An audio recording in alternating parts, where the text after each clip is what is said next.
नमस्कार, मैं डॉक्टर अन्नाराम। आज का अपना टॉपिक है शिक्षा, एजुकेशन एंड लिटरेसी और साक्षरता। एजुकेशन और लिटरेसी में क्या फ़र्क है और ये है क्या, इसको समझने की कोशिश करते हैं।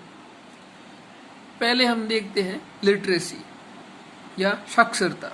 इसका सीधा सा मतलब है कोई भी इंसान या पर्सन वो अक्षर को या किताब या अखबार पढ़ सकता है, अक्षर को समझ सकता है, उसको लिख सकता है, वो साक्षर है।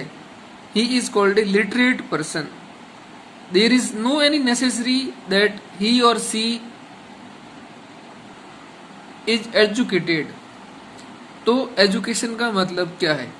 शिक्षा या एजुकेशन का मतलब है कि कोई भी इंसान का सार्वत्रिक रूप से विकसित होना, उसमें सामाजिक रूप से भी, मानसिक रूप से भी, और उसकी जो इंटेलेक्चुअल पावर है, मतलब वो चीज को किस नजरिए से देखता है, सही है या वो गलत है, किस हद तक वो चीजें रैशनल है या लॉजिकल है, तो उस सब को जो समझने की जो क्षमता है वो एजुकेशन है। Education is not a just a word, it's everything, holistic understandings of the things surrounding of anyone, like environment, education, ethical, social norm, cultural, spiritualities, intellectual, emotional intelligence, empathy, compassion, tolerance, social structure और fabric, cohesiveness। तो इन सब को जो understanding करता है अच्छे से, वो एक एजुकेटेड पर्सन कहलाता है। वो हमेशा रेशनल होता है, इलॉजिकल नहीं होता है, उसमें हमेशा एक ऑब्जेक्टिविटी रहती है। तो उसको हम बोल सकते हैं ही और सी इज एजुकेटेड। तो हम देख सकते हैं कि एजुकेशन और लिटरेसी में कितना बड़ा फर्क है। एजुकेशन बहुत बड़ा ब्रॉड कंसेप्ट है, लेकिन लिटरेसी एक छोटा सा पार्ट है। हो सकता है कि एक शिक्षित इंसान है वो लिटरेट नहीं हो, और हो सकता है कि एक लिटरेट इंसान हो लेकिन वो शिक्षित नहीं हो।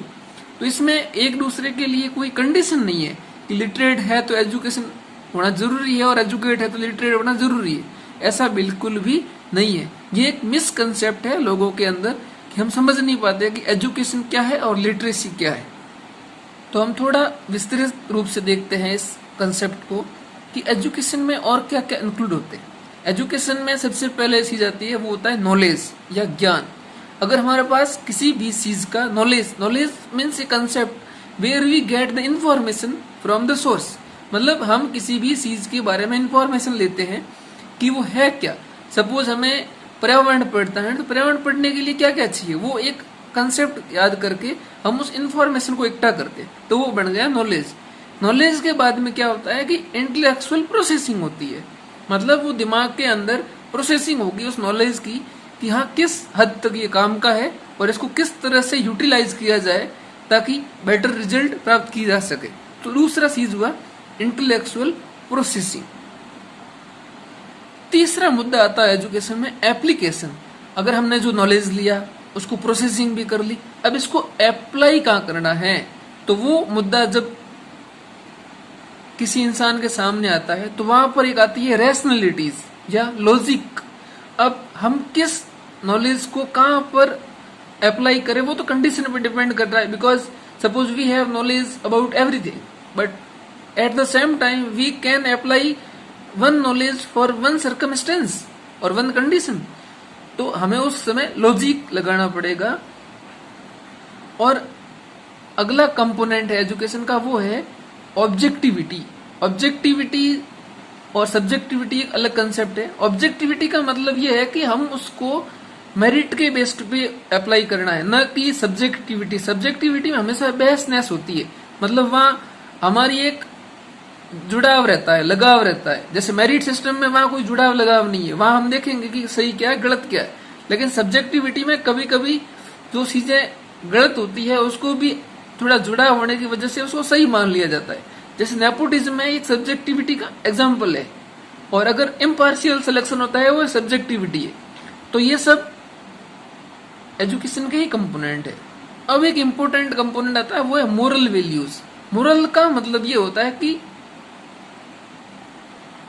जो ह्यूमन टेंडेंसी है, उसकी जो मेंटल स्ट्रक्चर है, उसका जो वैल्यू स्टैंडर्ड है, उसके अंदर जो वैल्यू फीड की गई है समाज के द्वारा, कल्चर के द्वारा, उस वैल्यू को वो किस तरह से लेता है अपने इंडिविजुअल लेवल पे, वो कहलाता है मोरल। और एथिक्स एक अलग है। एथिक्स हर एक समाज के लिए अलग अलग होता है, मोरल हर एक इंडिविजुअल के लिए लेवल पर होता है। सपोज मेरे लिए नॉन वेज खाना गलत बात है, क्योंकि एक मेरा मोरल है। लेकिन अगर दूसरे किसी समाज में जाएं जहां पर नॉन वेज रेगुलर है, उनके लिए वो मोरल है, तो उनके लिए हो सकता है कि मैं नॉन वेज नहीं खाऊं, तो उनके लिए मैं एथिकल ना हो पाऊं। तो एथिक्स की वैल्यू समाज के आधार पर निर्भर होती है, लेकिन मोरल हमेशा इंडिविजुअल लेवल पे काम करता है। तो ये सब कंपोनेंट मिलकर क्या बनाते हैं? एजुकेशन बनाते हैं। Education is a holistic concept which include above all the things. So हम थोड़ा लिटरेसी या साक्षरता के बारे में देखते हैं। साक्षर जो एक मिसकंसेप्ट है, हमारी जो गणना होती है, पॉपुलेशन गणना, उसमें हम देखते हैं कि लिटरेसी रेट कितनी है, लेकिन हमें देखना चाहिए कि एजुकेशन रेट कितनी है। तो लिटरेसी रेट में कि इंसान किसी भी अक्षर को पहचान पाता है, उसको आइडेंटिफाई कर पाता है कि नहीं कर पाता है, वो होती है साक्षरता।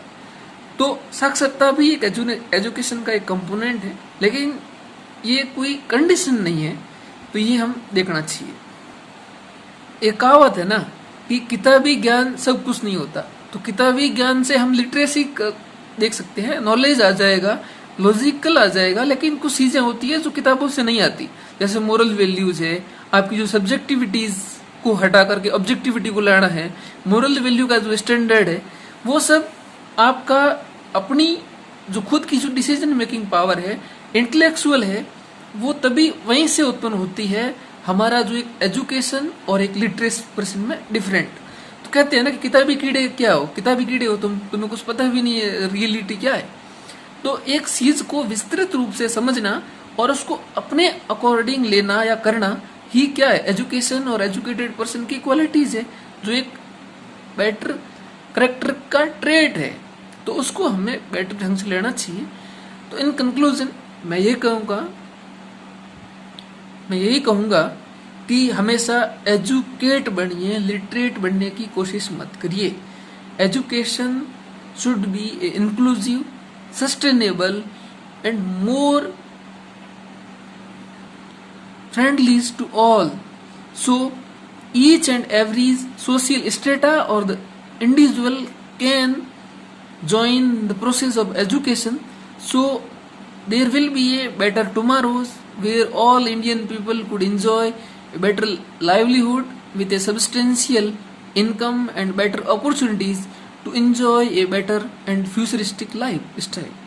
So have a good happy Holi. Thank you.